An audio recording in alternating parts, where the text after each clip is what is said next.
copper. Initially, we talked about this being a three drive to a top formation. Back here, you can see most clearly here on the daily. Okay, and we had this initial break, and then I started selling the rally. We almost got up to 78.6. I have some on from Friday, put more on yesterday.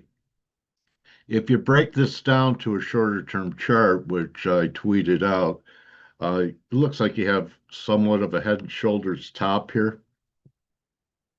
And I'm going to be curious to see if we could close down here. This is the one where I said the traders are going to realize that copper is not a precious metal and that we want to be positioned with this. And I actually use the word marry.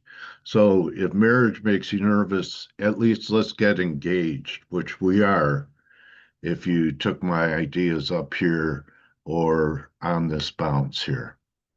Just this level from 590, call it 606, it's going to take you down here on a measured move. And I'm looking for much more than that over the next several months. Why don't we cover what's happening here in the dollar? Dollar looks to be heading towards that 119.50 level in euro that I talked about. So on a 30-minute, we are confirming, and we're really not that far away from the lows of the move. Almost looks like the lows of the move have to be taken out. Very ugly looking here. I thought we might have a little three drive working here. It's still possible before we, it's got to dig in its heels here. We'll see if the 1950 level means anything in euro. Short term, it's diverging a bit. It's more upside than I wanted for a three drive scalp. But now that we're at 1950, let's see what happens. I think I'm even going to look at Aussie. Okay, and cable. Cable looking good. So 30-minute making new lows here. Also, you have the bounce back in gold, but silver's already giving back some of it. It could end up being some type of failing rally. And this was pretty dramatic, and we could have a failing rally here that's going to take it lower.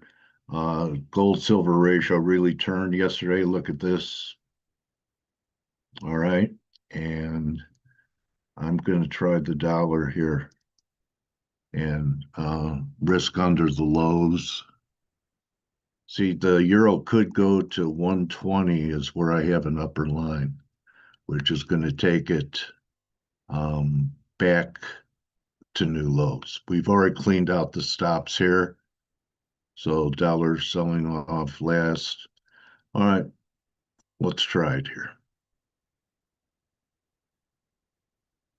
So this is how I post when I see something.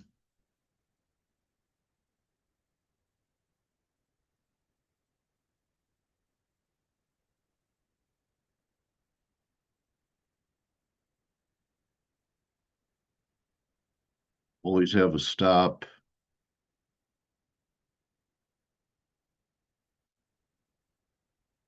Let's put the stop underneath the low in case it's a stop hunt. And then I usually post a chart here. And then we'll move on from currencies. All right, so we look at the yen also looking kind of ugly. Here's a 4 hour, but I wouldn't chase it down here. You almost look like you could have a little three here in the yen. So maybe that's what could turn the dollar. So let's look at gold is really held up pretty good. I don't think it's topped. What if gold has another new high without silver? Anyway, we'll look at it. I just wouldn't be jumping on the first break in silver with the gold silver ratio, maybe having turned, or at least trying to turn. Look, we have divergence on the daily. I pointed it out. All right, I want to go over to energy because WTI is attempting to make new highs for the move, and it has faded. Okay, so this is what I thought was going to happen. Tried the recent highs up here, and it still could blow, but I'm trying to be patient for a pullback down towards 57.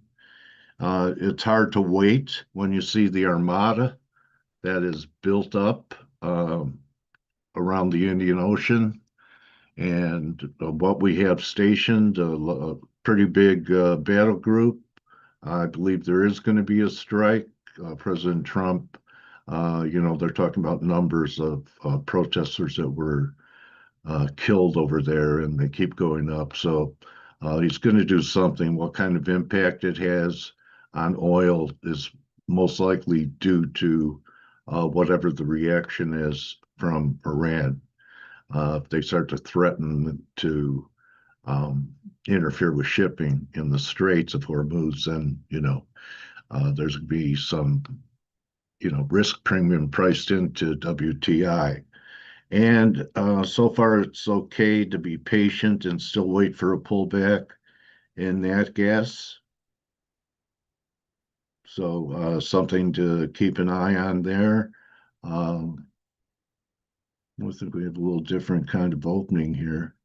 S&Ps are up a little. The Dow has really not been able to do anything. Couldn't get to 50,000 yet.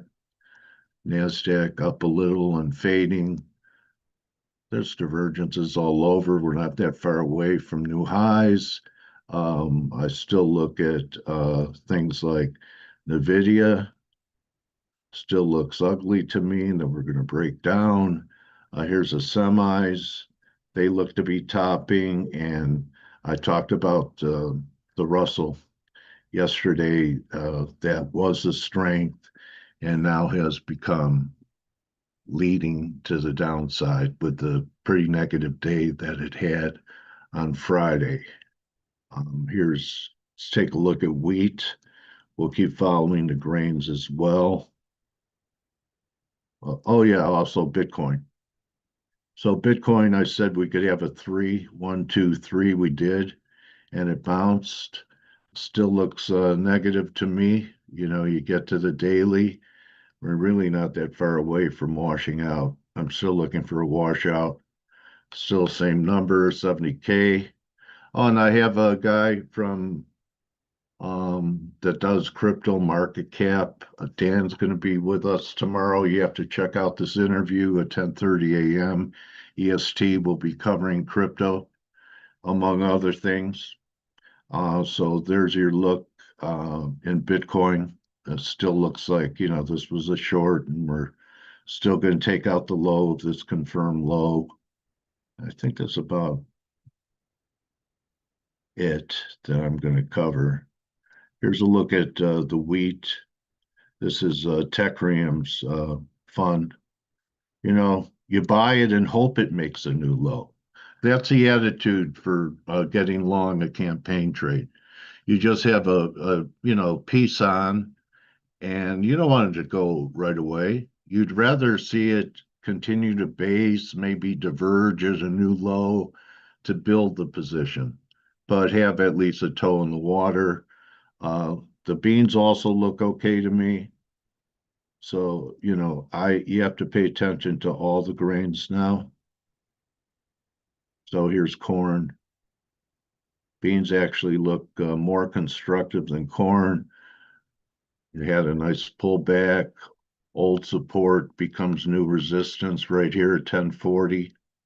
If you want to play it tight, you could be long and risk 1040. But Joseph 2.0 trade, you want to start filling your storehouses. So that's a wrap, everyone. I'll see you in the room. Let's see if copper can end up breaking down. It's trying. We'll see. We have a nice lead. If you want to take partials from sales yesterday, go ahead. I'm going to just stay with it because if precious metals fail, copper never made a new high, right? Gold and silver made new high after high after high after high with a parabolic move to the upside, right? Now we have a two-way trade. So copper never did make a new high. Actually, the high was back in early in the year on the 3 drive up there. So have a great day. Check in the room. We'll see if the dollar can try and recover here before it takes out the 96.20 level. And remember, most of all, don't just count your pips, count your blessings. If you're a crypto enthusiast, I recommend you come and check out Dan live. Here he is. Where is Dan? There we go. So maybe you're familiar with him. Follow him at ConCap Dan, and you'll see he's the head of research for Coin Bureau, and Coin Bureau is pretty big. They have 1 million followers. So see everyone tomorrow for an interview, and have a great day trading. Adios.